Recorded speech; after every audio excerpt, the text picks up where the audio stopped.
একদিন ম্যাজিস্ট্রেট আমার জিজ্ঞাসা করতেছে, ভাই আমি এই বইটা কই পামু? আমি মূর্খ মানুষ, আমি তো নিজের নাম ছাড়া কোনো কিছু লিখতে পারি না। তারপরও আমার কাছে ম্যাজিস্ট্রেট আইছে, আয়া হে আমার কাছে জিজ্ঞাসা করতেছে, ভাই এই বইটা কই পামু, কই আমি সংগ্রহ করবো? তখন স্যারের নিয়ে গেলাম, স্যার অমুক জায়গায় পাইবেন এই বইটা। আমি যে বই আমি টাইনা নিয়ে যাই, ওই বই নিয়ে মানুষের জ্ঞান অর্জন করতেছে, শিক্ষিত হইতাছে, ব্যারিস্টার হইতাছে, ম্যাজিস্ট্রেট হইতাছে, পুলিশ হইতাছে। আমার এইটাই আল্লাহর মতো, আমি এইটাই করবো, এটাই আমার কাছে শুকুর আলহামদুলিল্লাহ। আমার চিতার বড় বিদ্যা আল্লাহ কি আছে? আমি এই 30 বছর ধরে এই বোঝাটাই না খাইতেছি। আমার চিতার বিদ্যা আল্লাহ কি আর আছে? আমার চিতার জ্ঞানী কি আছে? জ্ঞানের লোকের বিদ্যা থাকে তার মগজের ভিতরে, আর আমাগো মতো মূর্খ মানুষের বিদ্যা থাকে মনে করেন মাথার উপরে, খালি আমরা টানি। মামা আমি সারা জীবন মনে করেন যে আমি খালি মাথায় করে মনে করেন যে ফেরি করে বই মনে করেন যে জীবন বেড়া বোঝাই পাইলাম, মানুষের ফেরি করে খালি দিলামই, শিক্ষিত বানাইলাম। আমি তো আরো মনে করেন যে নিজে শিক্ষিত হইতে পারলাম না। নিজে শিক্ষিত না হইয়া মনে করেন যে আমি মানুষের শিক্ষিত বানাইতেছি, মানুষের জ্ঞান অর্জন দিতেছি।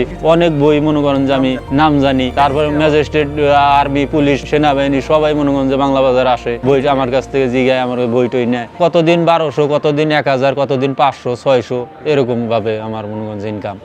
না আমি 10 বছর মনে করেন যে থাকছি আমি বাসা নিয়ে থাকছি বেসালার। তারপরে মনে করেন যে বাদ বাকি মনে করেন যে বছরে এই যে মনে করেন মেসেই কাটাই দিতেছি। আমি এই বইটা অমুক বই আনছি, কি এটা বিজনেস কমিউনিকেশন আনছি, ব্যাংকিং বই আনছি। আমি লেখাপড়া করতে পারি না, বই দেখলে আমি মনে করেন যে কইতে পারি যে এটা কোন বই, এটা কি বই, বইয়ের নাম আমি অভিজ্ঞতা হয়ে গেছে, এটা আমি জানা হয়েছে। বই দেখে চিনতে পারি যে এটা পাঞ্জরের বই, এটা লেকচারের বই, এটা অমুকের বই, এটা তমুকের বই। আমি কুলি হয়েছি তাতে কি হয়েছে? আমি তো ওইটা তো আমার গায়ে লেখা নাই কে, আমি তো লেবার, আমার গায়ে লেখা নাই কে। না আমার একজন জিজ্ঞাসা করে, ভাই আমি বাংলা বাজার আইছি, এই লাইব্রেরিটা কোন জায়গায়, এই বইটা কই পামু? এটা মনে করেন যে বড় বড় মনে করেন যে ইঞ্জিনিয়াররা আছে, এরকম মনে করেন যে মানুষের জিজ্ঞাসা করে, কিরে তুই মূর্খ মানুষ, তুই বইয়ের নাম জানোস না, পড়াহার দিই ঠেইলে। আরে বেড়া আমি পড়াহার না, আমার কাজই তো এইটা, সারা জীবন আমি এইটা নিয়ে আমি কাজ করি, আমি এটা নিয়েই থাই। আমি পারব না থেকে তুই পারবি? তুই তো তোর বাপের লেখাপড়া টাকা দিয়ে শিখছে, আর আমার বাপের তো টাকা পয়সা নাই, আমার বাপে গরিব মানুষ। কারণ আমরা তো এটার মধ্যে চর্চা করতেছি, এটার মধ্যে জীবনটা কাটিয়ে দিতেছি,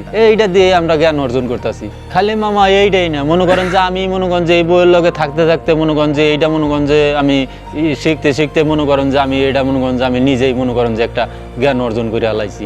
আমি নিজেই মনে করেন যে একটা হয়ে গেছি। যে কোনো কাজের ভিতরে যদি ঢুকে থাকে, লাইগা থাকে, ওইটার ভিতরে একদিন না একদিন সফল হবেই, একদিন না একদিন পারবই।